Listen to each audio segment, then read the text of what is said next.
ओम श्री गणेशाय नमः। ओम श्री सरस्वत्यै नमः। ओम श्री गुरुभ्यो नमः। ओम समस्तजनकल्याणे निरतं करुणामयं नमामि चिन्मयं देवं सद्गुरुं ब्रह्मविद्वरं सद्गुरुं ब्रह्मविद्वरम्।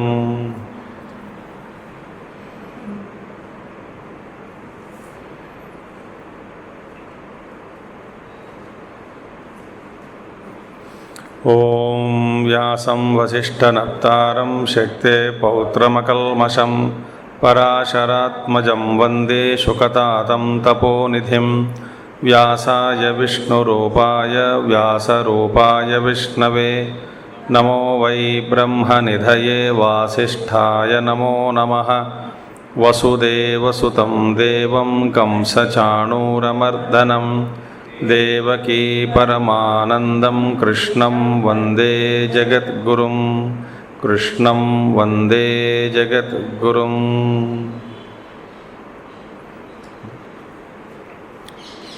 कौन सा अध्याय?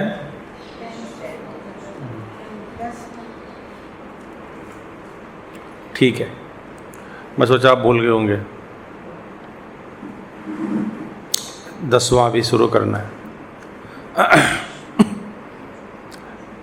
भगवान कहते हैं, आचार्य शंकराचार्य जी इस 10वें अध्याय का भाष्य इस वाक्य से शुरू करते हैं। 7वें अध्याये भगवतः तत्वं विभूतयः च प्रकाशिता 9वें च। अथ इदानीं येषु येषु भावेषु चिन्त्यो भगवान् ते ते भावाः वक्तव्याः। तत्वं च भगवतः वक्तव्यम् उक्तम् अपि दुर्विज्ञेयत्वात् इति अतः श्री भगवान वाच से शुरू होता है।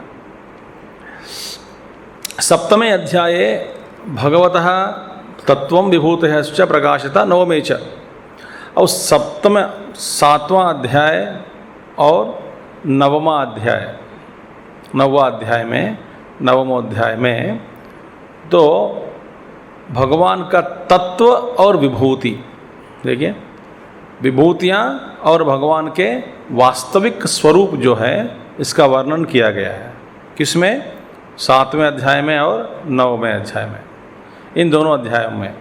क्योंकि भगवान का विभूतियाँ 7 में भी है 7 में भी आया है कि वे कहते हैं रसोहम अप्सु कौन्तेय, मैं प्रभास्मि, सूर्य का जो प्रभा है प्रभा मैं ही हूँ।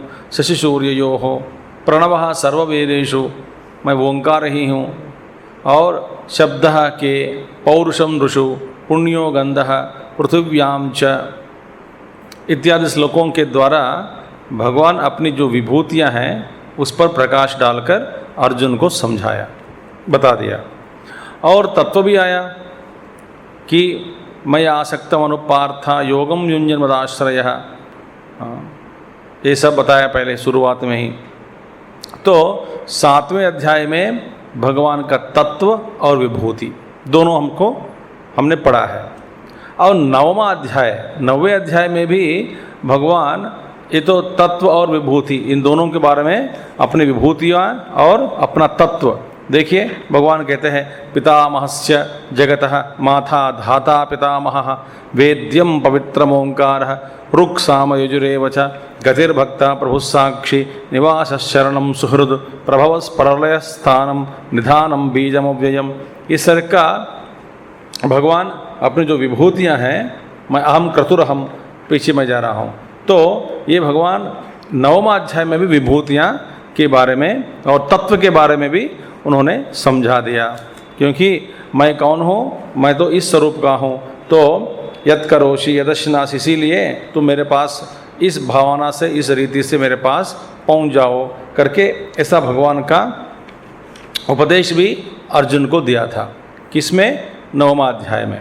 इस 10वां अध्याय का देखिए, 10वां अध्याय का जो अधिष्ठान है, बीज है, हम सबको देखना समझना चाहिए कि उसका बीज 7वें अध्याय में और 9वां अध्याय में भी, दोनों 9वां अध्याय में भी, इन दोनों अध्यायों में वहाँ पे अधिष्ठान के रूप में स्वीकार करना पड़ता है। इन दोनों अध्यायों को किसका अधिष्ठान? 10वां अध्याय का, क्योंकि 10वां अध्याय में खास करके भगवान का विभूति, भगवान की विभूतियाँ जितने भी हैं वो भगवान स्वयं बताते हैं। अच्छा देखिए, जिन जिन भगवान कहते हैं विभूति है प्रकाश, अथ इदानीम येषु येषु भावेषु चिन्त्यः। अब देखिए, जिन जिन हमने क्या किया, तो जिनको जिस वस्तु को या जिनको प्रतीक के रूप में पहला स्वीकार करके, प्रतीक माने चांदोग्योपनिषद में प्रतीकोपासना, प्रतीक के रूप में माने एक एक जिन को प्रतीक बनाकर, जिन को प्रतीक बनाकर उस प्रतीक का अधिष्ठान के रूप में भगवान का स्मरण करते हुए उपासना करने की जो रीति है, वो रीति जो भी है, पद्धति, रीति माने भगवान को ऐसे उपासना करनी है, इस तरह का उद्बोध से 10वां अध्याय प्रारंभ होता है। विभूति में सारे विभूतियाँ भगवान बताते हैं। तो विभूतियाँ क्यों बताते हैं कि भगवान कहते हैं इस विभूति जो आपको एक झलक लगता है, देखने ही, सुनने मात्र से, देखने मात्र से, सोचने मात्र से आपको क्या लगता है? झलक लगता है कि इतनी बड़ी विभूति। तो जिन जिन रूपों में भगवान का जो अस्तित्व और प्राकट्य बड़ा ज़बरदस्त जोर से दिखाई देता हमको, मनुष्य को, और इन सभी स्वरूपों को लेकर और उसी ये वस्तुओं को या विभूतियों को प्रतीक बनाकर उस प्रतीक के पीछे जो भगवत तत्व हैं, जो अधिष्ठान के रूप में, उस भगवत तत्व के और अपना मन ले जाने की जो प्रक्रिया है, विधान है, जो ये न तो ये इसका लक्ष्य है। किसका लक्ष्य है? 10वां अध्याय का लक्ष्य यही है कि अपना मन को उस अधिष्ठान के प्रति ले जाना है। अधिष्ठान के प्रति ले जाने का तरीका क्या है? विभूतियों को देखो। अच्छा, ये है चित्त को हमको ले जाना है। इसीलिए यहाँ पे भगवान स्वयं अपने विभूतियों को बताएंगे, ठीक है, ताकि हम सब उन्हीं विभूतियों का स्मरण करते हुए मन को विभूतियों के पीछे जो भगवान है उसके पास, उनके ओर ले जा सकते हैं। ठीक है, ये एक है। तो चिंतन करना है हमको, यही विधान है। अच्छा, ये उपासना बन गए, उपासना, यही उपासना है। तो ते भावाः वक्तव्याः, तो जिन जिन वस्तुओं में, जिन जिन पदार्थों में या भगवत विभूतियों को दर्शन करते हुए आदमी को आगे जाना है, कहाँ कहाँ है भगवान, केषु केषु भावेषु, किन किन पदार्थों में अपना जो प्राकट्य है, जो स्पष्ट रूप से आश्चर्यपूर्वक दिखाई देता है, ये है बात।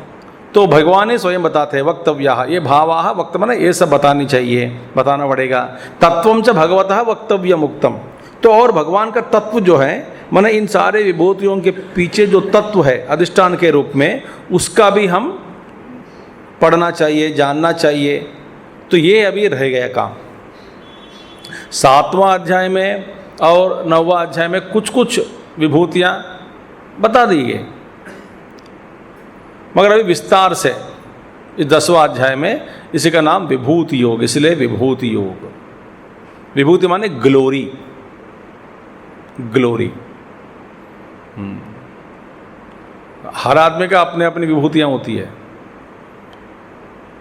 वो भी भगवान बताते हैं इसी अध्याय में कि आप जहाँ जहाँ कुछ श्रेष्ठत्व को या कुछ महत्वपूर्ण बात को आप देखते हैं, जानो ओ अर्जुन, वो सारी जो है विभूतियाँ मेरे ही विभूतियाँ हैं। इनमें छोटी सी रूप में हर व्यक्ति में कुछ ना कुछ दिखाई दे रहा है स्पष्ट रूप से, कुछ विभूति के रूप में, जानो ये सब मेरी विभूतियाँ हैं, आदमी का नहीं होता। ठीक है। अच्छा, तत्वं च भगवतः वक्तव्यम् उक्तम, उक्तमपि दुर्विज्ञेयत्वात् इति। अरे बार बार इस तत्व को भगवान पढ़ा रहे हैं, क्यों? क्योंकि उक्तमपि, कुछ कुछ चीज़ें बात तो कह दी, फिर भी दुर्विज्ञेयत्व माने समझना बहुत कठिन है, समझना कठिन है, दुर्विज्ञेय है। इसीलिए भगवान का जो तत्व है उसको बार बार बार बार कहनी पड़ती है। भूल जाते हैं क्योंकि हमारा मन अनेक प्रकार के विकल्पों के कारण, मानसिक विकल्प, संकल्प विकल्पों के कारण इधर उधर भटकता है। तो मन को खींचकर उसी तत्व के ऊपर डालना, लगाना, ये प्रयास है। इस प्रयास में भगवान की जो विभूतियों को याद करते ही हमको प्रेरणा मिलती है, थोड़ा ताकत भी मिलती है, मन का बल बढ़ेगा, मन और सुदृढ़ हो जाएगा। इसलिए सब साधना जरूरी है। ठीक है, आश्चर्य के रूप में आप देखते हैं। तो ये है भगवान का 2 वाक्यों में संबंध भाष्य। ठीक है, सो उन्हीं विभूतियों को विस्तार से अभी कहना है, इसलिए आगे भगवान प्रथम श्लोक से शुरू करते हैं। श्री भगवानुवाच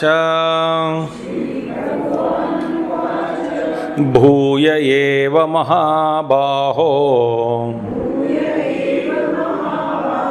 शृणु मे परमं वचः यत्तेऽहं प्रीयमाणाय वक्ष्यामि हितकाम्यया।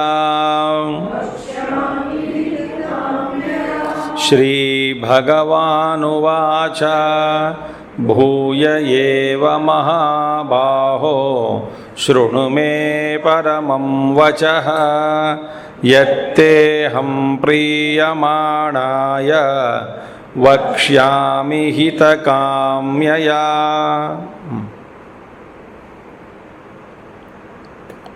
भूय एव, भूय एव माने पुनः, और एक बार दोबारा, भूय एवः, भूय माने भूयः पुनः, बार बार और एक बार, क्योंकि बता चुका हूँ 7वें अध्याय में और 9वें अध्याय में।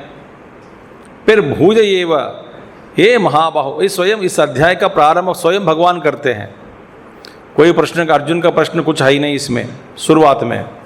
तो भगवान कहते हैं भूयः पुनः, हे महाबाहो, महाबाहो बड़े बाहों वाले, उसमें बल ज़्यादा है।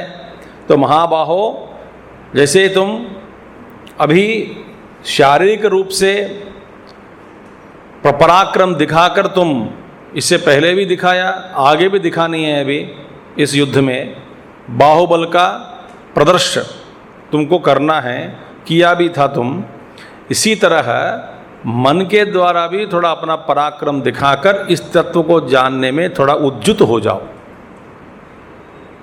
यह है बात।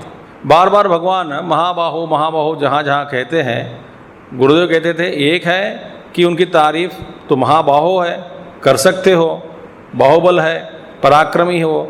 इसी तरह मन में भी पराक्रम दिखाओ, मन में भी थोड़ा ऐसे गुण दिखाओ जिसके द्वारा तुम मैं जो कह रहा हूँ उसको जान सकोगे।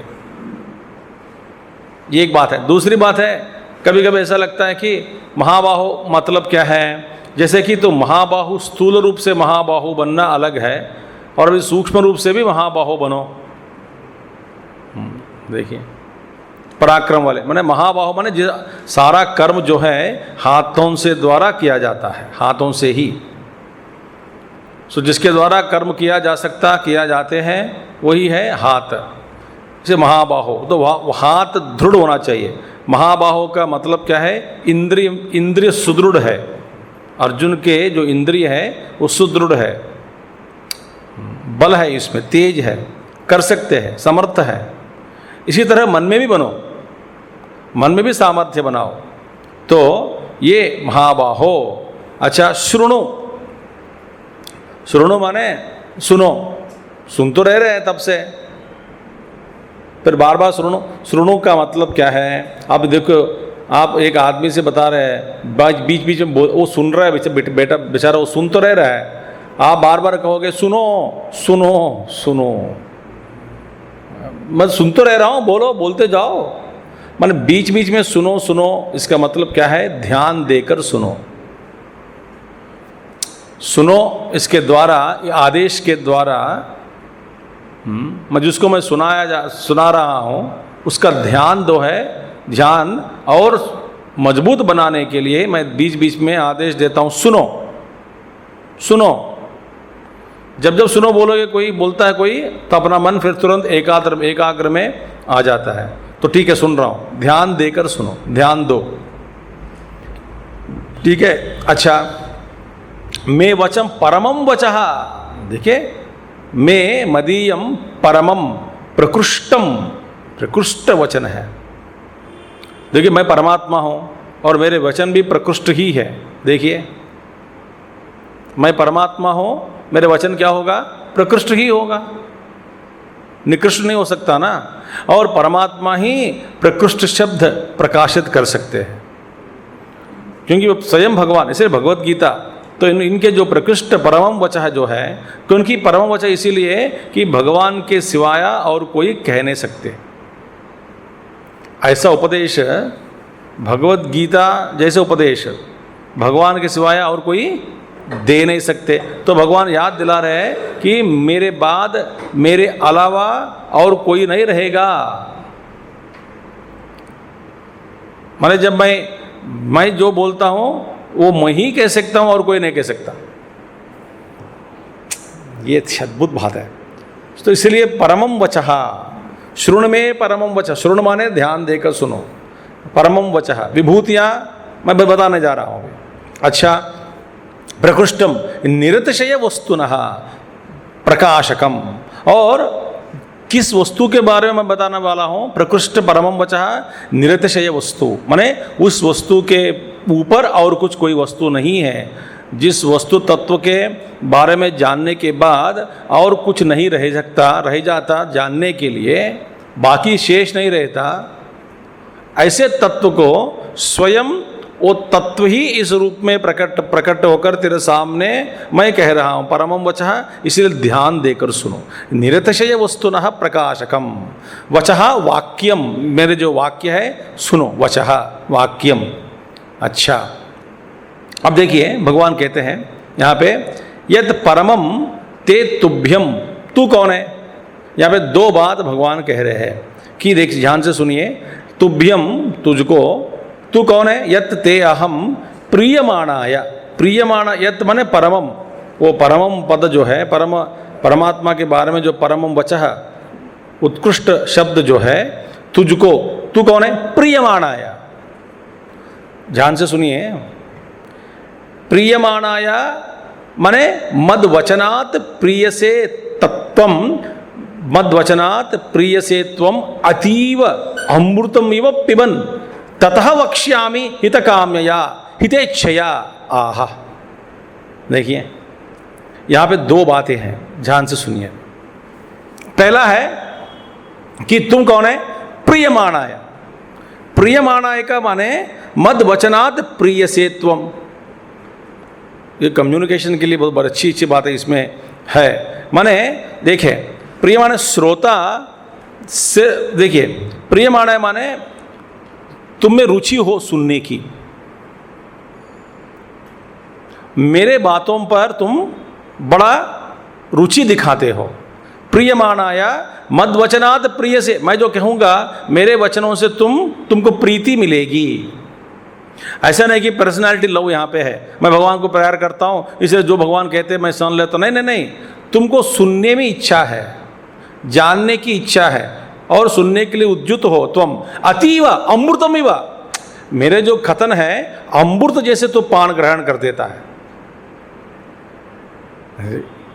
मेरी बाद में बताऊंगा कुछ सीक्रेट्स इसमें, पहले भाष्य में देखते हैं। तो प्रियमाणाय, तो पहले है तुभ्यम प्रियमाणाय मद वचनात् प्रियसे त्वम अतीव अमृतमिव, जैसे अमृत पान करते हैं वो, इसी तरह मेरे जो वचनों को तुम पीने के लिए उद्युत है, रुचि है तुझ में, और इसीलिए मैं तुमसे कहने के लिए भी मैं भी उद्युत हो गया हूँ। मैं भी प्रेम करता हूँ तुझसे बात करने के लिए, क्योंकि मेरे बात सुनने के लिए तुम रेडी हो, ठीक है, लायक हो, इच्छा है तुझ में। अमृत जो ग्रहण करते हैं। और वक्ष्यामि हितकाम्यया हितेच्छया, और तेरे ही हित के लिए मैं कहने वाला हूँ। इसमें क्या है, महात्मा लोग बताते हैं हितकाम्यया, हितकाम्यया माने श्रोता के लाभ के लिए जो बोलना है वो होता है हितकाम्यया। पहली बात है, जो सुन रहे हैं आपकी बात तो श्रोता है बन गया, तो श्रोता के लाभ के लिए जो कहते हैं, जो कहने की बात है वो कहते हैं हितकाम्यया। हितकाम्यया माने मैं तेरे हित चाहते हुए इन्हीं शब्दों को मैं तुमको सुना रहा हूं। एक बात है। दूसरी बात क्या है, इसका मतलब क्या है, सुनने वाले से, दूसरी क्या है, सुनने वाले को उससे प्रीति होवे तब बोले। दो चीज़ हैं, सुनने वाले को प्रीति होवे माने वो हितकाम्य या प्रीति होवे वो बोलो। अच्छा, और सुनने की इच्छा भी उसमें होनी चाहिए। जैसे कि पेरेंट्स जो घर पे है वो सोचते हैं कि हम हित बोल रहे हित, मगर बच्चे सुनने की इच्छा नहीं है, बोलते हम तेरे हित के लिए कह रहे हैं, मगर प्रियमाणाय नहीं है वो सुनना नहीं, प्रियमाणाय नहीं माने सुनने के लिए इच्छा नहीं है। तो इसीलिए जो बात आप कहनी है पहले ये जानो कि वो सुनने की इच्छा है या नहीं है। जो सुनना नहीं चाहता आप हित भी बोलोगे कोई फायदा नहीं है। तो ये अर्जुन, मैं इसलिए तुमसे कह रहा हूं, तो मेरे प्रति भक्ति है, तेरा भाव है, श्रद्धा है, और जैसे अमृत पीता है इसी तरह तुम मेरे शब्दों को ग्रहण करता है। तो देखिए, तू रेडी है, प्रियमाणाय। अब हमारे व्यवहार में क्या है, जो प्रियमाणाय नहीं है उनको समझाना, उनसे बात करना ये व्यर्थ है। ये मैंने एक बड़े महात्मा से मैंने सीखा, ये बहुत कुछ, वो गृहस्थी महात्मा है, वो कभी भी किसी को, कुछ लोगों से कहते हैं बिना पूछे, और प्रायः पूछे बिना किसी से भी कुछ भी बात नहीं करता है ना। हर अपने जो पत्नी के प्रति, बच्चों के प्रति, रिश्तेदारों के प्रति,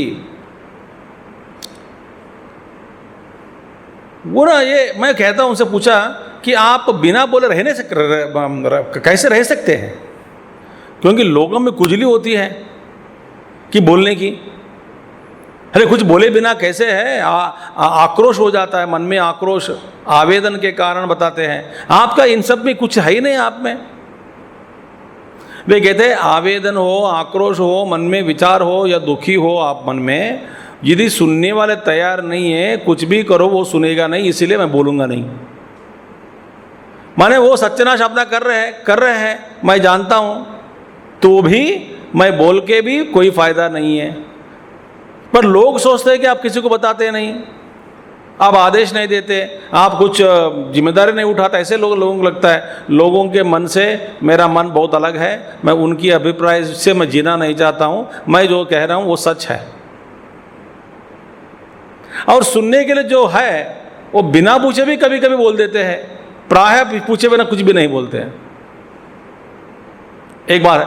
दूसरी बात है, जब जब मुंह खोलते हैं हितकाम्यया, हितेच्छा, हित की बातें ही कहते हैं और हित के अलावा और कुछ नहीं कहते।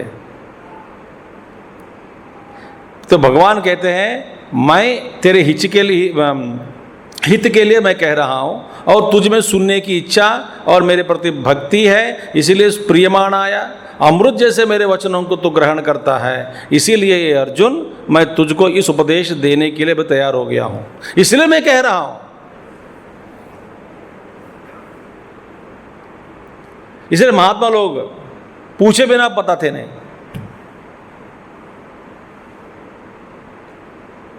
ये जानना चाहिए, क्योंकि वहां पे भगवान कहते हैं प्रियमाणाय हितकाम्यया। दो बातें आप याद रखना कम्युनिकेशन में।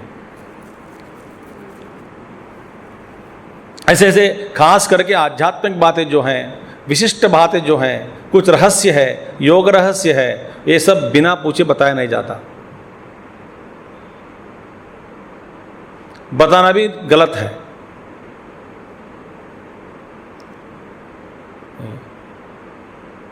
Remember, you are limited by your knowledge in asking questions to the teacher.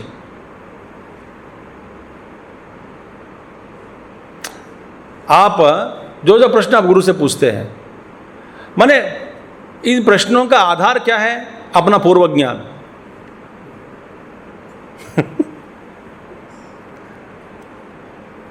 समझ में आगे बात है?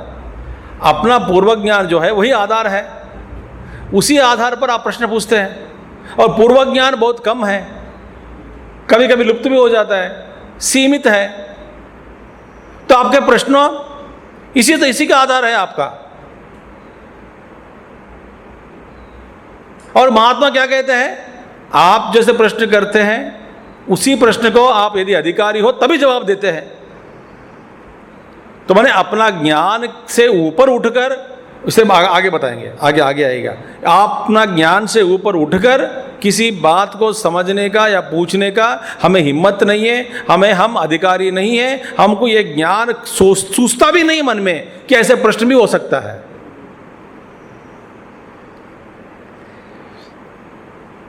ये ऐसे गर्व की बात नहीं है। ये जानना चाहिए कि मेरे जो प्रश्न मैं कुछ कहता हूँ गुरुदेव से या कोई महात्मा से जाकर के पूछता हूँ कि ये प्रभु, ये महात्मा जी मुझे ये बताइए, इस प्रश्न के पीछे मेरा जो ज्ञान का स्तर जो है वो वे जान लेता है। और अपना ज्ञान जितना है मेरा ज्ञान, उसी का आधार बनाकर मैं प्रश्न पूछ सकता हूँ। उससे जो ऊपर जो अधिष्ठान है, जो ज्ञान का जो आधार है, वो जो ऊपर सीढ़ी है, उसको मैं अधिष्ठान बनाकर ज्ञान प्रश्न पूछने में मैं असमर्थ हूँ, असफल ही रहूँगा। इसीलिए अपना जो ज्ञान है, अपना ज्ञान है, उसको देख करके आप कभी गर्व मत करो।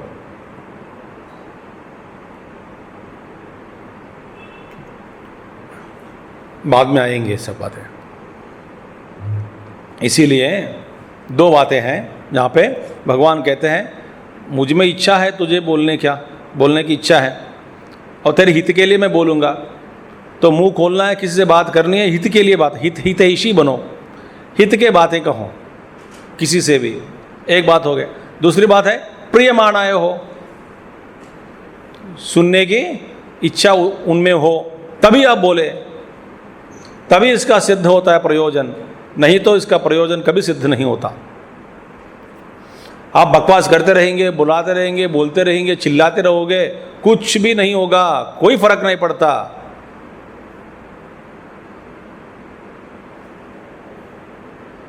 और कई बार ऐसा होता है, मैं जानता हूं ये सुनेगा नहीं, मगर बिना बोले रह नहीं सकता हूं, मेरी कुजली के कारण मैं बोलता रहूंगा।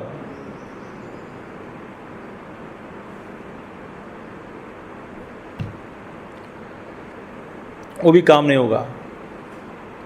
और उल्टा हमको दुख लगता है कि मैं इनके प्यार के कारण मैं बताया जा रहा हूं, बताता हूं, बता चुका हूं, सुनता नहीं, और इसके ऊपर और एक दुख। मेरे सामने बिगड़ते जा रहे हैं, एक दुख है। दूसरा दुख क्या है? मैं समझा रहा हूं, तू भी सुनता नहीं, दूसरा दुख है। क्या परेशानी है। इसलिए सब त्याग दो।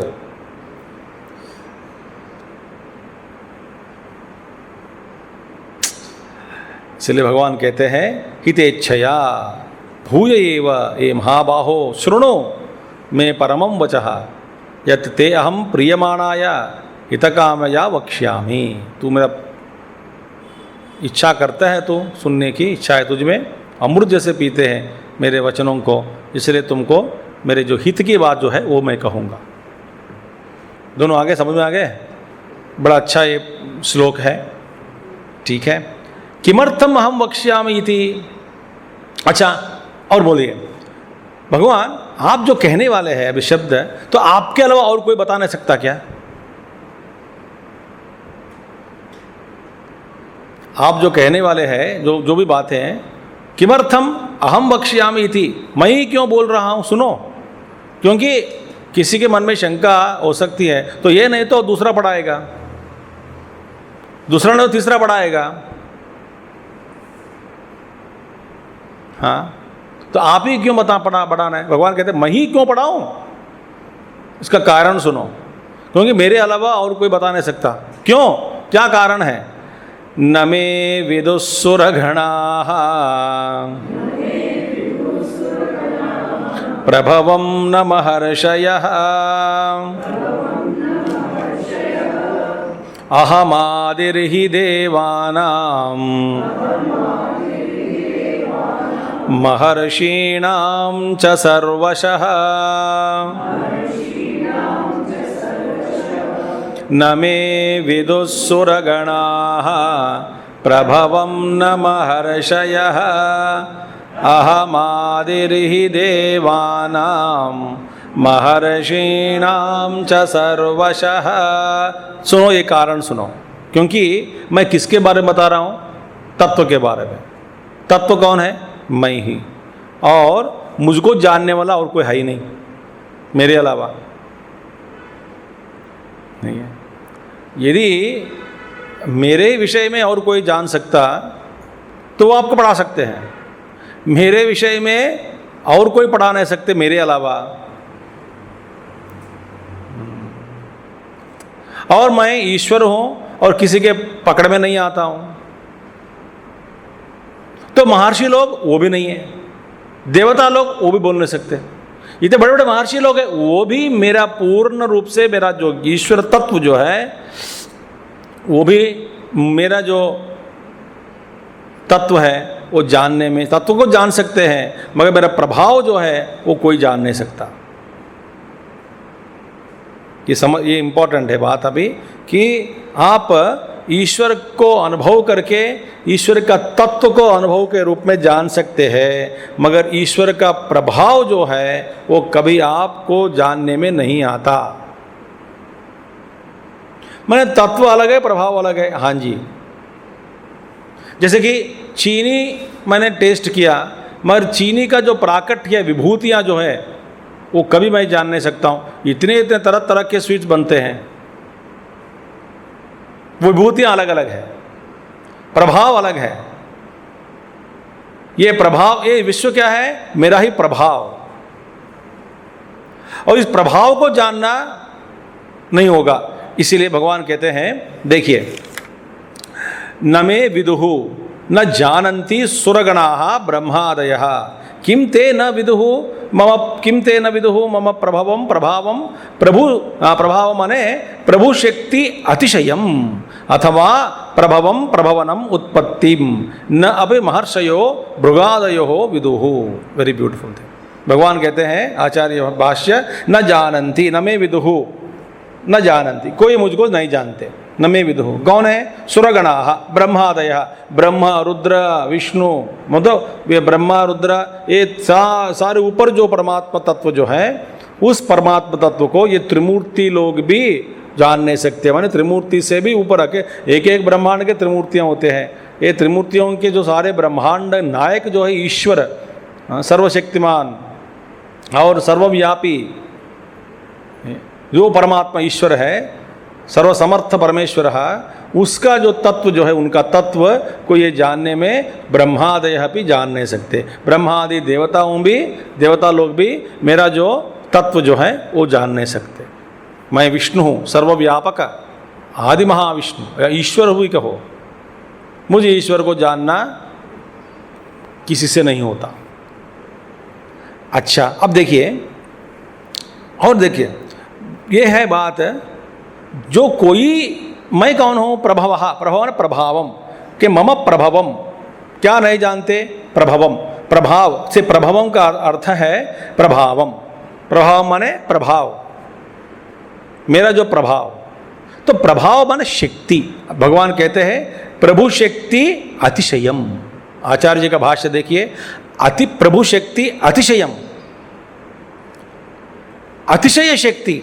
अब देखिए, माया आप वेदांत में पढ़ा है कि उनकी शक्ति क्या है? शक्ति कार्यानुमेय। भगवान की जो शक्ति जो है वो कार्यानुमेय है, माने जब आप कुछ करके दिखाया तभी आपको उसकी जो शक्ति जो है, उनके अंदर जो शक्ति, उसके बारे में आप पता लग सकते हैं। ये महर्षि लोग जो है जो हो चुका है भगवान का प्रभाव रूपी उनका जो शक्ति पूर्व रूप में जो कुछ भी हुआ है, तो वे सब सर्वज्ञ है। और भूतकाल से वर्तमान में जो कुछ प्राकट्य है उसका भी ज्ञान हो सकता है। और जो ईश्वर का जो भूतकाल इससे पहले जो हो चुका है, इसी के आधार पर भगवान की जो आगे जो होने वाला है तो भी उसका करीब करीब ज्ञान उसका हो सकता है। मगर ईश्वर का जो प्रभाव जो पहले दिखाने वाले हैं, नहीं दिखाया अभी तक, और कई कई चीज़ ऐसे है इनके बारे में महर्षि लोग भी कल्पना भी नहीं कर सकते। अब इसका थोड़ा धीरे धीरे जाएंगे। कुछ चीज़ ऐसे हैं जो ईश्वर क्या कौन है। ईश्वर देखिए, जो किया जा सकता, जो किसी के द्वारा भी किया जा सकता, वो ईश्वर भी कर सकते हैं। यस और नो? पहले है जो सबके द्वारा जो किया जा रहा है, जो किया जा सकता किसी के द्वारा, वो ईश्वर भी कर सकते हैं। ये पहले हो गया। अच्छा, और इन सब के द्वारा जो नहीं किया जा सकता वो भी ईश्वर कर सकते हैं। माने ये नहीं किया जा सकता ऐसा ज्ञान इनमें है, मनुष्यों में या देवताओं में इनका ज्ञान है कि ये कर्म जो है, ये काम जो है हमसे नहीं हो सकता। माने कर्म का ज्ञान तो हुआ आपको, कुछ अनुमान के ऊपर आप अनुमान लगाकर आप ये जान लिया कि ये एक कर्म है। मैं जैसा कि फॉर एग्जाम्पल एक पहाड़ को उठाना, एग्जाम्पल पहाड़ को उठा हनुमान जी जो किया है। अच्छा, हनुमान जी और हम तुलना करेंगे, हम क्या है, अच्छा ये पहाड़ को उठा सकते हैं, ऐसा भी कोई उठाने वाला है, हनुमान जी थे, माने किसी के लिए एक समर्थ है। मगर ये ज्ञान है, ये पहाड़ को उठाने वाला भी हो सकता है क्योंकि था, एक समय में था। अच्छा, ये ज्ञान हुआ, ये कर्म हमसे नहीं हो सकता, मगर ऐसा कर्म जो है जो हमसे नहीं होगा, ये ज्ञान तो हुआ आपको। अच्छा, और आप अपना जो कल्पना, ज्ञान से भी आप कल्पना भी नहीं कर सकते, तो ऐसे ऐसे काम भी विश्व में हो रहा है, ऐसे ऐसे कर्म भी है, ऐसे ऐसे सामर्थ्य भी है, ऐसा जिसकी आप कल्पना भी कभी नहीं कर सकते, उसको भी ईश्वर करने में समर्थ है। 3 से समझ में आ गया बात है। हम सब जो कर सकते हैं वो भी कर सकते हैं, ईश्वर भी। हम जो नहीं कर सकते वो भी ईश्वर कर सकते हैं। माने हम जो नहीं कर सकते माने हमारे ज्ञान में आ गया, समझ में आ गया कि अच्छा ये कर्म जो है काम है, हम नहीं कर सकते। तो एक नहीं कर सकते ऐसा ज्ञान तो हुआ तेरे को? हाँ जी हुआ, क्योंकि हम देख रहे हैं जैसे कि पृथ्वी घूम रही है, घुमाने वाला कौन है? ईश्वर ही है। सूर्य का उदय, सूर्य का अस्तमय, ब्रह्मांड घूम रहे हैं, चल रहा है, सब देख रहे हैं, चलाने वाले कौन है? ईश्वर ही हो सकता है। माने ये सब इसका ज्ञान आपको हो गया, हमसे नहीं हो सकता, मगर एक कर्म हो रहा है, एक कर्म हो रहा है, इसका ज्ञान है आपके पास। मगर ज्ञान आपका अपना ज्ञान से भी अतीत, कल्पना भी नहीं कर सकते हैं, ऐसे कर्मों को भी ईश्वर ही कर सकते हैं, क्योंकि ईश्वर के लिए करने नहीं करने योग्य कोई कर्म ऐसा नहीं है, और जो नहीं कर सकता ऐसा कर्म कोई भी नहीं है। ईश्वर सर्वसमर्थ है, इसीलिए अतिशयम प्रभुत्वम। इसलिए भगवान भाष्य में कहते हैं प्रभु शक्ति अतिशयम, प्रभु की जो शक्ति जो है अतिशय शक्ति है। अतिशय माने हमारे जो कल्पना से भी ऊपर, हमारे जो कल्पना है उससे भी ऊपर है। इसलिए कई बार जो ईश्वर यदि चाहते हैं फिर बीच में कर्म नहीं पड़ता, किसी को अचानक कुछ मिल गया, कुछ हो गया, जैसे कि कालिदास जी के चरित्र में देखो आप, देवी जी की कृपा के कारण वो 7 जन्म पार कर दिया ये आधे घंटे में या 5 दिन 5 मिनट में, बड़े ज्ञानी बन गए। तो देवी खुद कही इसको 7 जन्म लगना था इस स्थिति पर, कालिदास की स्थिति पर पहुंचने का, मैंने 7 जन्म 5 मिनट में करवा दिया, पार हो गए, 1 मिनट में महाकवि बन गए। तो ईश्वर की जो शक्ति जो है अतिशयम। हम क्या है कारण, हम सोचते हैं कि कुछ ना कुछ होना चाहिए, कुछ ना कुछ फल कर्म किए होंगे। यदि ईश्वर चाहे आपका अपना कर्म के बिना भी फल दे सकते हैं ना। ईश्वर कर्म फलदाता, ऐसे कहने में ईश्वर की शक्ति को एक सीमित मत बनाओ।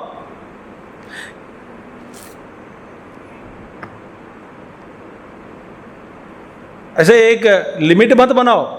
ईश्वर चाहे तो कर्म फल के बिना ही फल दे सकता है, दे तो सकता है, नहीं देगा वो अलग बात है। वेदांत के अनुसार कभी नहीं देगा, कभी कभी दे सकता है अनुग्रह के कारण।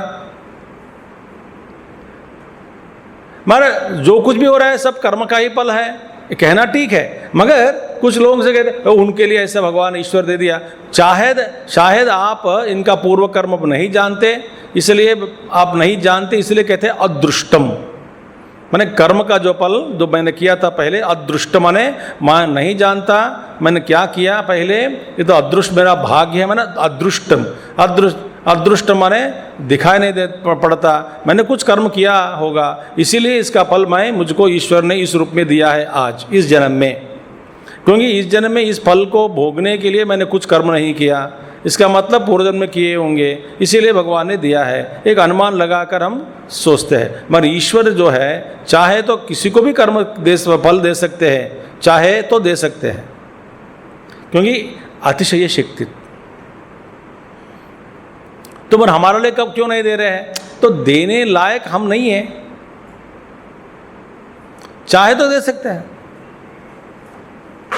तो ईश्वर की जो शक्ति जो है उसको हम कभी क्या करना नहीं चाहिए, एक सीमा बनाकर सीमित मत करो। इसलिए भगवान शंकराचार्य भाष्य में प्रभावम प्रभु शक्ति अतिशयम कह दिया। जो 3 स्तर मैंने बताया, जो कर सकते हैं हम जो कर रहे हैं वो भी कर सकते हैं, हम जो नहीं कर सकते हैं वो कर सकते हैं, हमको कल्पना भी नहीं कर सकते वैसे काम भी ईश्वर कर रहे हैं। तो विश्व में ऐसा कर्म हो रहा है, हमारा ज्ञान भी नहीं है, हमारा ज्ञान से भी उत्कृष्ट है, अधिक है, ऊपर है, इसलिए हमको समझ में नहीं आता। देखिए महर्षयः, इसलिए प्रभाव माने अनुमान से ही जाना जाता है प्रभाव, क्योंकि माया जो शक्ति जो है, तो इसीलिए अहम आदि महर्षि नाम तो सर्वशः। महर्षि लोग इसीलिए जान नहीं पाते क्योंकि महर्षि लोग लगभग पूर्व में जो कुछ हुआ सर्वज्ञ हो सकता है, वर्तमान में जो कुछ भी हो रहा है उसका भी ज्ञान वो लोग पा सकते हैं। मगर ईश्वर का जो सामर्थ्य अनुमान के रूप में कर्म के बाद, घटना घटने के बाद जान सकते हैं। मगर ईश्वर का जो पूर्ण रूप से उनका सामर्थ्य जो कभी किया नहीं, दिखाया नहीं, ऐसे जो प्रभु का जो सामर्थ्य है वो लुप्त है, भीतर है, उसका प्राकट्य नहीं हुआ, उस अप्राकट्य शक्ति और विभूति के बारे में महर्षि लोग भी जान नहीं सकते। इसलिए भगवान स्पष्ट कह दिया कि मेरी जो विभूतियाँ अनेक हैं, अनंत हैं, कुछ कुछ चीज़ें तुमको पढ़ा देता हूँ क्योंकि उपासना तुम करोगे और मैं ही तुझे को बताना पड़ेगा ये सब बातें, क्योंकि मेरे अलावा मेरे बारे में बताने वाला और कोई नहीं है, क्योंकि मेरे बारे में मैं ही जानता हूँ। तो स्पष्ट इसलिए न मे विदुः न जानन्ति सुरगणाः ब्रह्मादयः किम ते न विदुः मम प्रभावम प्रभुशक्ति अतिशयम, क्योंकि मेरा जो प्रभाव है अतिशयम, अथवा प्रभवम कने प्रभवनम उत्पत्तिम। दूसरा अर्थ क्या है प्रभाव का? प्रभवम का एक अर्थ हुआ प्रभावम, दूसरा अर्थ क्या है उत्पत्ति। प्रभव माने उत्पत्ति, मेरे जो उत्पत्ति जो है, मैं सबका बाप हूँ, पिताजी हूँ, मैंने सबसे पहले मैं जन्म लिया हूँ, मेरा प्राकट ईश्वर के रूप में मैं प्रकट हो गया था, बाद में सब आए हैं, तो मैं कारण हूँ। तो कोई भी कार्य कारण को जानने में असमर्थ ही रहेंगे, क्योंकि मैं कारण इतना बड़ा हूँ, सर्वव्यापक हूँ, सूक्ष्म हूँ। इसीलिए उत्पत्ति, प्रभाव माने उत्पत्ति, मेरी उत्पत्ति का जो स्थान है, उत्पत्ति के बारे में कोई न अपि महर्षयः भृगादयो विदुः, भृगु महर्षि इत्यादि बड़े बड़े महर्षि लोग भी मेरा जो प्रभाव उत्पत्ति को नहीं जानते। इसीलिए यदि मेरे बारे में कहने हो तो मुझको ही कहना पड़ेगा तुझसे। और किसी के पास जाओगे पूर्व कहानी के रूप में, स्मृति के रूप में पूर्व ज्ञान आपको सुनाएंगे, तो मेरा बहुत कुछ है। इसलिए वर्तमान में जो कुछ भी हो रहा है जो महर्षि कोई भी ऋषि कल्पना नहीं कर सकते, विश्वरूप दर्शन में अर्जुन को दिखा दिया। अब देखो इस वक्त क्या हो रहा है, इस वक्त इस समय में क्या क्या हो रहा है, मुझ में देखो। ऐसा दर्शन आगे अध्याय में हम देखेंगे। इसलिए विभूतियां पहला बता दिया, विभूतियों को, सारे विभूतियों और कुछ भी बहुत कुछ हो रहा है। तो अर्जुन कुछ नहीं, वर्णन भी नहीं कर सका। नान्त्योस्ति मम दिव्यानाम, भगवान कहते हैं। तो अर्जुन इसकी विश्वरूप को देख करके इसका वर्णन भी कर नहीं सका, हाथ जोड़ दिया, भय से कंपित हो गया और बोला कि विनीत भाव से प्रभु अपना अवतार इस भयंकर आकृति को आप समेट लीजिए। ऐसी चतुर्भुजे न सौम्य रूपे न, वो भगवान श्री कृष्ण हंसते हुए मुस्कुराते हुए आपका जो चेहरे के साथ जो चतुर्भुज वाले जो रूप है उसी रूप में हे भगवान मेरे सामने प्रकट हो जाइए। मैं इस रूप भयंकर विश्व रूप को मैं दर्शन कर नहीं सकता हूँ, उतरिए उतरिए करके कहते हैं। क्योंकि उसमें इस वक्त इस समय काल में भूत काल भविष्य वर्तमान सब कुछ एक ही स्थल में लाया हो। भूत भविष्यत वर्तमान तीनों काल का भेद भी वहाँ पे हट गया उस विश्व रूप में। ऐसा जो अद्भुत भगवान दिखाते बाद में, तो ऐसे जो अनंत रूप मेरा जो है कोई महर्षि जान नहीं सकते। अर्जुन तुझको मैं दिखा रहा हूं, तू बड़ा प्रियमाना है, हितकाम्य है और मेरे वचनों को अमृत जैसे ग्रहण करते हो। इसलिए एक इसमें है, गुरु का वचन अमृत जैसे जो पाना चाहता है पाते हैं, उनको अत्यंत शीघ्र ज्ञान की प्राप्ति हो जाती है, अत्यंत शीघ्र। और जो गुरु के जो वचनों को अमृत जैसे नहीं, शंका से आलाहल जैसे विष जैसा पीता है। एक गुरु से मिलना प्रॉब्लम है, कभी ना कभी कुछ बोलते रहते हैं, ये पागल है, काम दे देते हैं, अनुष्ठान कहते हैं, बड़े कड़वे है, बड़े ये है वो है, ऐसे आप सोचोगे तो माने अमृत जैसे आप स्वीकार नहीं करेंगे उन गुरु के जो बातों को, आप कभी भी आगे नहीं बढ़ सकते। ये पक्की है। You have no business to analyse gurus, बस यही बात है। क्योंकि अपना ये हम दिमाग की बात नहीं है, ये उनके जो कार्य कर्म, उनके जो रहने के जो स्तर है वो अलग है। मैं अनुभव से कह रहा हूँ, गुरुदेव के जो कुछ कभी कुछ करते हैं, बाद में पता लगता है ऐसा क्यों किया, समझ में नहीं आते। बस गुरु जो कहता है कहना कर देने का। कई बार हो चुका है, कई बार। एक बार गुरुदेव कहीं गए थे, अभी एक घटना याद आ गई, भिक्षा के लिए। तो मॉर्निंग क्लास हो गया कहीं एक शहर में, तो विष्णु युवा केंद्र, वो मुझे बताया सारे जो मैं भी था, मैं साथ में नहीं था, कहीं कुछ दूसरा जगह पे था उस यज्ञ में ही। तो वह क्या हुआ, मॉर्निंग क्लास हो गया, गुरुदेव कहीं चले गए, तो अपनी गाड़ी में बैठे और उनके साथ साथ कुछ, तो जाते समय हमारा एक युवा केंद्र मेंबर था, वो कुछ टिफिन खा रहा था। तो गुरुदेव ने कहा, उनका नाम वेणु है, पर Venu take the car and follow me. वो नाश्ता के लिए जा रहे थे, मुझे कहा टेक द कार, मेरे पास गाड़ी भी नहीं है, मैं कहाँ से तो किसी गाड़ी पीछे है, टेक दैट कार बोले, वो अम्बेसडर मिशन का कोई किसी का। तो उन्हें तुरंत ड्राइवर को बुलाया, हाँ से नाश्ता छोड़ दिया, नाश्ता नहीं सॉरी, कहीं क्लास के बाद कुछ काम कर रहे थे, मॉर्निंग क्लास नाश्ते के लिए जा रहे थे, तो वहीं पे जो छोड़ दिया, जो भी काम कर रहे थे छोड़ दिया और बैठ गए। गुरुदेव के क्यों बुलाया पता नहीं, क्या फॉलो करना है पता नहीं, सही सुना कि पता नहीं। अब किसी के घर में जा रहे नाश्ता के लिए, पता नहीं क्या होगा, बट वहाँ पर गए, पीछे गाड़ी के पार्क करके खड़ा हो गया, बोले नाश्ता खाओ। बोला ये बड़ा प्यार है, तो नाश्ता खिलाया। गुरुदेव घर में उन अपने साथी उन सबको भी जो भी है नाश्ता किया है। और नाश्ता के बाद बताया नहीं कुछ भी, क्यों बुलाया बताया नहीं, बुला तो दिया मगर बताया नहीं गुरुदेव कुछ भी, हिम्मत नहीं पूछने के लिए, खड़ा हो गया। तो जैसे गुरुदेव का नाश्ता हो गया, सबसे बात हो गई, बाहर आ गए। जिस गाड़ी में गुरुदेव आए थे वो गाड़ी के पंचर हो गए, तो पीछे जो बुलाया ना इसकी गाड़ी, take that car and follow me, उसमें बैठ के चले गए और बोलते हैं इसका रिपेयर करके लेके आओ। तब उसको पता चला कि कुछ को एक्स्ट्रा गाड़ी लेकर के फॉलो करने के लिए क्यों कहा। मैं बिना कारण से वो बोल देते हैं गुरुदेव।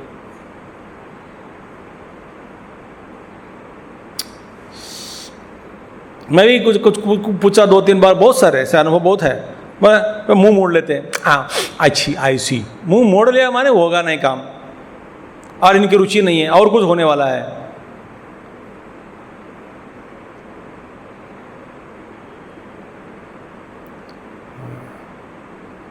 तो ये अनुभव से सिद्ध हुआ कि महात्माओं के पास जाने के बाद उनका जो स्तर अलग है, हम समझ में नहीं आते हैं।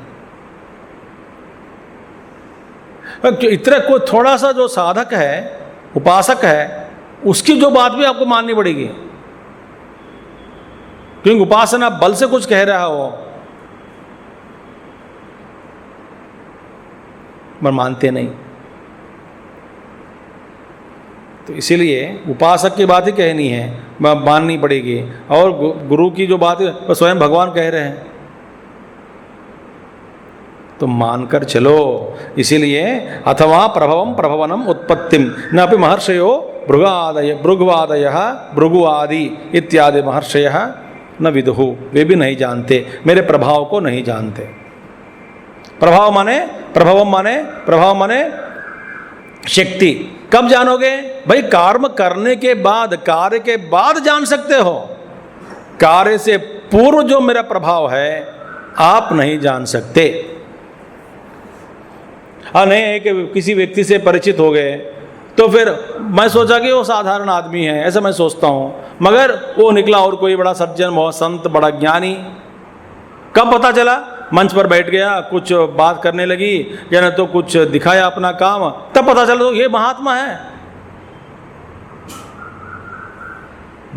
हमारे एक स्वामी जी है, तो और दूसरे उनके दोस्त भी है, उनके तो गुरुजी भी है, उनके गुरुजी। तो बोले हमारे गुरुजी आ रहे, तुम मिलने आओगे? ऐसे स्वामी से पूछा। तो बोले मैं स्टेशन पर आ जाऊंगा। तो स्टेशन पे चले गया और सारे गए, सब गाड़ियों में सब लोग उतर गए, संत थे वो, सब लोग उतर गए, भक्तजन। फिर यहाँ से दोस्त से पूछा तुम्हारे गुरुजी कहाँ है? एलो तेरे बगल में खड़ा है। वो खड़ा रहकर स्टेशन पे अखबार पढ़ रहे हैं, जो सिर्फ सिंपल सरल आदमी जैसे है, महायोगी ज्ञानी।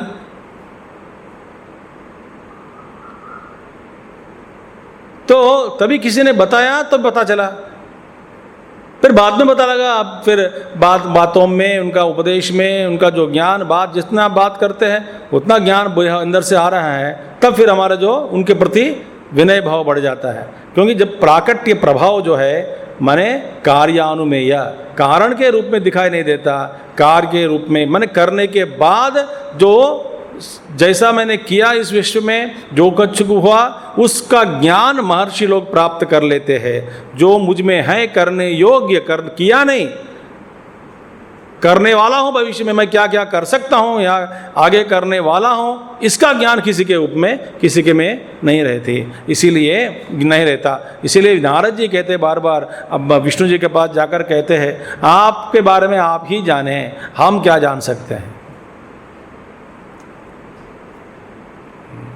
मेरी परीक्षा मत लीजिए, क्योंकि आपकी जो लीलाएं हैं, आपकी रचना, आप स्वयं रचना करते हैं इस लीला की, और फिर बाद में दिखाते हैं, और लीला के समाप्त होने के बाद पता लग सकता है। इससे पहले पूर्व किसी ब्रह्मा को भी धोखा दिया, ब्रह्मा भी समझ नहीं पाए भगवान श्री कृष्ण जी को।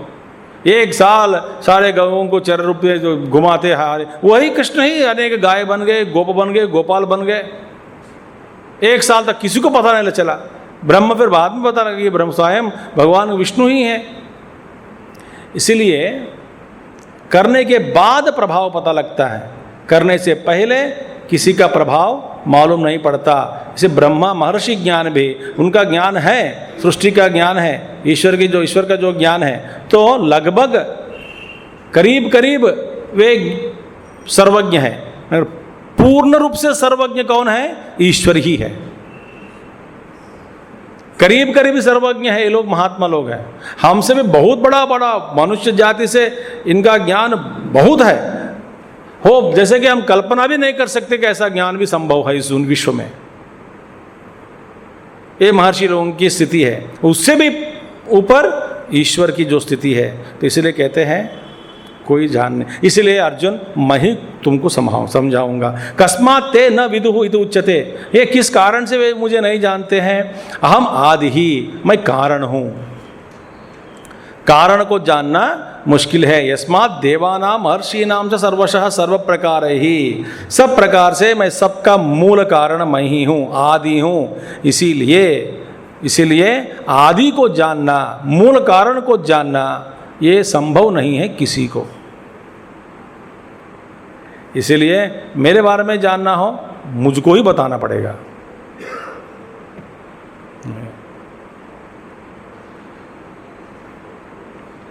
समझ में आ गया बात? वो प्राण, फॉर एग्जाम्पल प्राण है, कितना प्राण हमको रख सकते हैं? बहुत कम से कम प्राण। एक बार जितना वायु है बाहर, सारा वायु अंदर चला गया, शरीर पट जाएगा। भाई नदी का वेग देखो, नदी का वेग बहुत भयंकर है। कभी कभी वेग, बड़े वेग, तूफान का वेग, वो उतनी वेग से खून बह रही हो अंदर, सहन नहीं कर सकते। हम वेग को नहीं सहन कर सकते, तेजी हवा को सहन नहीं कर सकते, गर्मी को भी सहन नहीं कर सकते। सब हम लिमिटेड है, सीमित है। एक सीमा बन गई हमारे, उस सीमा के अंदर ही हम रह सकते हैं। ज़्यादा प्राण ग्रहण कर लो, नहीं होगा। अब इसका महत्व देखो, ध्रुव जी का तप करते करते करते स्थूल शरीर से ऊपर उठ गए, समष्टि सूक्ष्म शरीर से तादात्म्य होकर समष्टि प्राण, वो अपने लिए वो सोच रहे हैं कि मैं प्राणायाम, मेरा नाक पकड़ा हो, मैं कुंभक पूर्वक रेचक मैं कर रहा हूँ, पूरक कुंभक रेचक मैं कर रहा हूँ मेरे नाक के द्वारा, यानी तो मेरे ध्यान के द्वारा मैं प्राण को स्तंभन करके मेरा प्राण को ईश्वर या विष्णु की आराधना मैं कर रहा हूँ, ऐसा वो सोच रहा है। मगर वास्तव में वो उनका तादात्म्य समष्टि से हो गया, तो अपना नाक बंद कर दिया, माने समष्टि का प्राण बंद हो गए। पढ़ा कि नहीं महाभागवत में? तो फिर देवता लोग बोले ये तो अपना नाक बंद कर दे, माने ये अपना व्यष्टि नहीं है, ये समष्टि हो गया। समष्टि होकर प्राणायाम करने से क्या होगा? समष्टि का प्राण ही रुचक पेरुकंब, बाप रे, बंद हो गया। आप तुरंत दर्शन दे दीजिए उनको।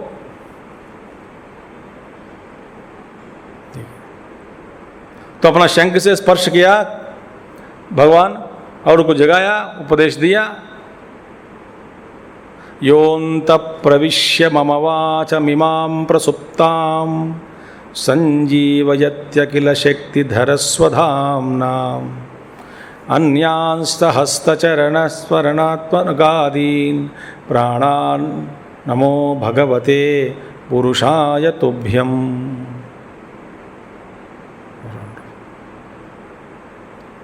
तो इसलिए इनको जानना मुश्किल है। तो किंच, ठीक है, किंच भगवान कहते हैं यो मामजमनादिं च वेत्ति लोकमहेश्वरम् असम्मूढः समर्थ्येषु सर्वपापै प्रमुच्यते। यो मामजमनादिं च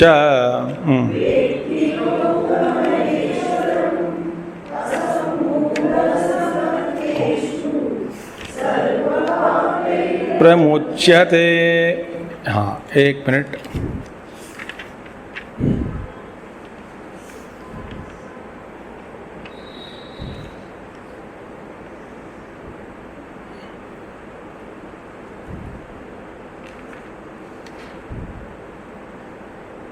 देखिए, इससे पहले भी भगवान कह चुके हैं कि मेरा यह जन्म और कर्म को, दिव्य जन्म और दिव्य कर्म को जो जानते हैं तत्वतः त्यक्त्वा देहम पुनर्जन्म नैति मामेति सोर्जना, वो शरीर छोड़ने के बाद फिर दोबारा इस संसार के अंदर नहीं लौट के नहीं आता है।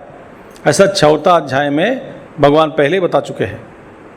अभी भी कह रहे हैं अब इस रूप में कि माम अजम देखिए, अजम माने अजम और अनादिम च, मैं अजम हूँ और अनादिम हूँ। मुझको जो अजम और अनादि के रूप में जो जानते हैं, अनुभव करते हैं, तो कभी डर नहीं होता। तो अजम अनादिम च यस्मात् अहम आदि देवानां महर्षीणां च न मम अन्यः आदि विद्यते अतः अहम अजः अनादिः च अनादित्वम् अजत्वे हेतुः तम माम अजम अनादिम च यो वेत्ति विजानाति लोकमहेश्वरम लोकानां महांतम ईश्वरम तुरीयम अज्ञान तत्कार्यवर्जितम असम्मूढ़ः सम्मोहवर्जितः समर्त्येषु मनुष्येषु सर्वपापैः सर्वैः पापैः मतिपूर्व अमतिपूर्व कृतैः प्रमुच्यते प्रमोक्ष्यते। अब देखिए, यो माम अजम अनादिम च यस्मात्, क्योंकि अहम मैं आदि देवानां महर्षीणां च, क्योंकि मैं सबका आदि हूँ। देवगणों का जो या आदि कौन है? मैं ही हूँ। महर्षियों का आदि मैं, माने उत्पत्ति कारणम मैं ही। आदि माने उत्पत्ति कारणम। तो मेरे से ही ये सब जन्म लिए हैं। तो इनमें जो जो विभूतियाँ हैं मेरी विभूतियाँ हैं। 7वां अध्याय में भगवान ने क्या कहा? यो यो याम याम तनुम भक्तः श्रद्धया अर्चितुमिच्छति तस्य तस्य अचलां श्रद्धां तामेव विदधाम्यहम् स तया श्रद्धया युक्तः तस्य आराधनमीहते लभते च ततः कामान् मयैव विहितान् हितान्। भगवान ने क्या स्पष्ट कह दिया 7वां अध्याय में कि यो यो याम याम तनुम भक्ता, जो जिसकी रूप के प्रति देवता के प्रति भक्ति है, याम याम तनुम भक्त श्रद्धया अर्चितुमिच्छति, श्रद्धा पूर्वक वो अर्चना करते हैं। किसी देवता का रूप ले लिया तो तम तम नियम आस्थाय यो यो याम याम तनुम भक्तः श्रद्धया अर्चितुमिच्छति तस्य तस्य अचलां श्रद्धां, तो उसी देवता के प्रति अचलाम श्रद्धा, अटूट श्रद्धा मैं ही प्रदान करता हूँ। किसमें? उस देवता के अंदर, उस देवता के ऊपर तुम्हारी जो श्रद्धा है, अटूट श्रद्धा प्रदान करने वाला मैं ही हूँ। किस प्रति? किसके प्रति? उस देवता के प्रति। उस देवता के प्रति श्रद्धा पूर्वक अर्चना करो, मिलेगा फल। उस देवता के अंदर जो कुछ भी दे सकता है वो तुझे मिलेगी, मगर उस देवता की उपासना में जो श्रद्धा जरूरी है, तो श्रद्धा को प्रदान करने वाला मैं ही हूँ। एक और तुम्हारी श्रद्धा मैं बढ़ाता हूँ उस देवता के प्रति, और क्या होगा? तस्य तस्य अचलां श्रद्धां तामेव विदधामि अहम् स देवता तया श्रद्धया युक्तः तस्य आराधनमीयते लभते च ततः कामान्। और ये सा माने ये उपासक श्रद्धया युक्तः वो देवताओं की उपासना करते हैं, और देवताओं से इनको उपासक को जो कुछ भी मिलता है उस देवता को किसने दिया? मैंने दिया। भगवान जलन नहीं होते मुझको छोड़कर देवता के पास चले गए करके। भगवान कहते हैं एक और उपासक की जो श्रद्धा है वो मैं बढ़ा रहा हूँ, दूसरे ओर देवता के द्वारा उसी भक्त को जो जो कुछ देना है वो मैं दे रहा हूँ। दोनों ओर से मेरा ही कार्य है।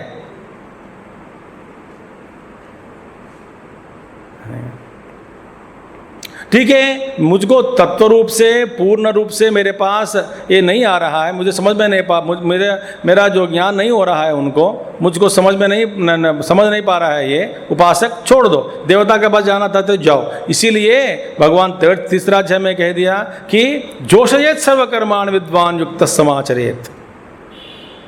पर अगर कोई किसी के महात्मा जी के पास चले गए, कोई संस्था में किसी के साथ जुड़ गए, तो फिर क्या है? उनकी श्रद्धा जो बढ़ानी है उनके प्रति, अच्छी बात है, आप जाओ अपने गुरु के पास जाओ। सभी आपका अपना जो गुरु स्वरूप है उसी गुरु स्वरूप को सब गुरु में देखो, सज्जन बनो, सेवा करे और धन्य हो जाओ। उधर क्यों जा रहे हैं, हमारे पास आ जाओ ना, ऐसी बात नहीं करनी चाहिए। तुझको जिसके ऊपर श्रद्धा है जाओ भाई, टिको, कहीं ना कहीं टिक के आगे बढ़ो। Very clear cut. इसीलिए भगवान कहते हैं मैं कौन हूं?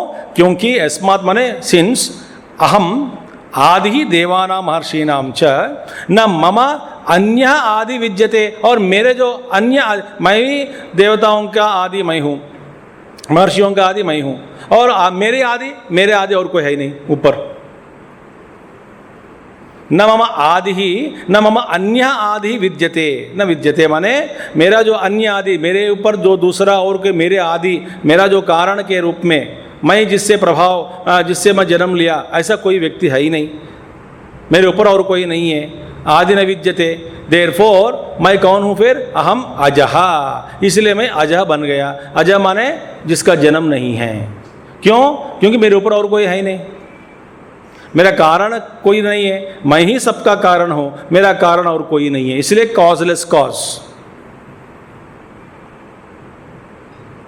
इसीलिए मैं अजम हूं, अजह माने फिर आप, मेरा कोई कारण नहीं है, इसीलिए मैं कौन हूं? अज बन गया। अज माने जन्म नहीं है। और मुझको जो जानो, मेरा जो आदि कोई नहीं है, मैं अजम हूं, कभी के जन्म नहीं लिया। अजह, अहम अजह, अनादिश्च, मैं अनादि भी हूँ, क्योंकि अनादित्वम अजत्वे हेतु। क्यों? कैसे अनादि है? क्योंकि मैं अज हूँ, तो अज एक हेतु बन गया। किसका हेतु बना? अज माने जन्म नहीं लिया, मेरा जन्म नहीं है, तो इसका अजन्म। तो हेतु क्या है इसका? अनादित्वम अजत्वे हेतु। अनादित्वम, क्योंकि मैं अनादि हूँ इसलिए मेरा जन्म नहीं है, तो अनादि हेतु बन गया। इसके कारण मैं अज हूँ, और अज माने मैं सबसे ऊपर हूँ, और मेरे जो आदि नहीं है, इसीलिए जो मुझको इस रूप में जो जानता है, मैं अज हूँ, अनादि हूँ, ऐसा जो अनुभव रूप में तत्वतः जो जानते हैं, उनके लिए क्या होगा? तम माम अजम अनादिम च यो वेत्ति विजानाति। मैं कौन हूँ? लोकमहेश्वरम, लोकाना महांतम ईश्वरम। मैं महान ईश्वर हूँ, महानतम ईश्वरम, जिसका आदि अनंत अंत नहीं है, महानतम, सभी लोगों का ईश्वर हूँ, एक लोक का नहीं, सारे लोक। इसलिए महाभारत में घटना घटी में जब भगवान श्री कृष्ण अपना संदेश सुनाने के लिए जा रहे थे कौरवों के सभा में, धृतराष्ट्र, दुर्योधन इत्यादियों को समझाने के लिए, तो युधिष्ठिर जी कहते आप अंतिम प्रयत्न कीजिए जाके संधि के लिए। तो उस अंतिम प्रयत्न के लिए जब भगवान रथ पर बैठकर जा रहे थे शीघ्र से, बीच में एक जगह पे सारे महर्षि लोग, सिद्धगण, सिद्ध पुरुषा, महर्षि लोग, नारद जी, ये सब खड़े हो गए दोनों रास्ते में, दोनों ओर से। भगवान इन सभी देवताओं को देख करके रथ रोक के पूछा, क्यों भैया इतने सारे लोग, इतने सारे महर्षि गण, सिद्ध पुरुष, ऋषि रूप गण, सब लोग आए हैं, एक साथ आ गए, क्या सारे लोग ठीक है कि नहीं, या कुछ गड़बड़ हो रही है किसी लोक में?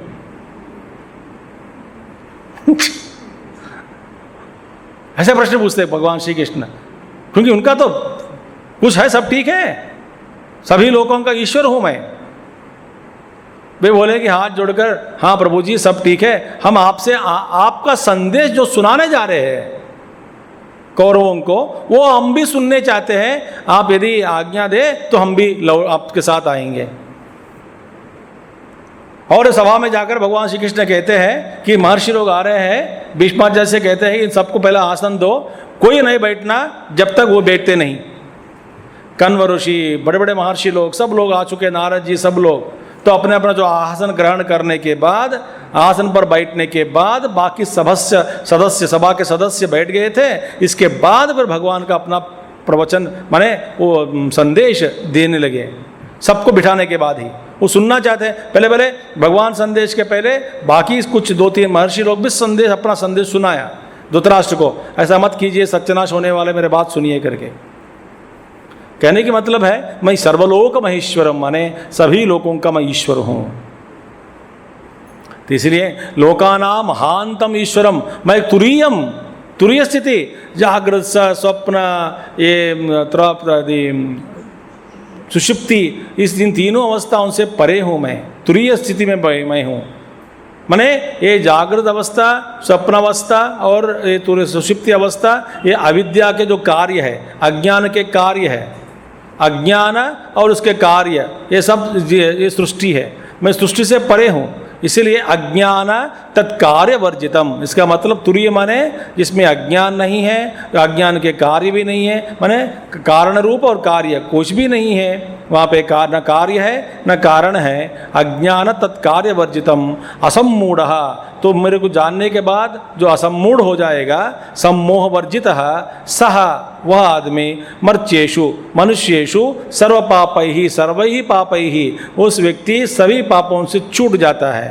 कौन कैसे कौन से किस तरह के पाप? मदिपूर्व अमदिपूर्व कृतैहि, माने जानबूझकर किए जो पाप और अनजान में किए पाप, इन सभी पापों से छूट जाता है। कौन छूटता है? जो मुझको अजम और अनादि के रूप में जान लिया माने विचार एक आलोचना के रूप में नहीं, अनुभव से जान लिया, वो भी सभी सारे पापों से मुक्त हो जाता है। प्रमुच्यते प्रमोक्ष्यते, ये उनको मोक्ष मिल जाते हैं। बस ये सारे झंझटों से दूर अपने आप में सिद्ध हो जाएगा, क्योंकि ये जो बड़ा खेल है स्वप्न में, स्वप्न का मैं ही ये सब अज्ञान और कार्य, ये सब अधिष्ठान मैं ही हूँ।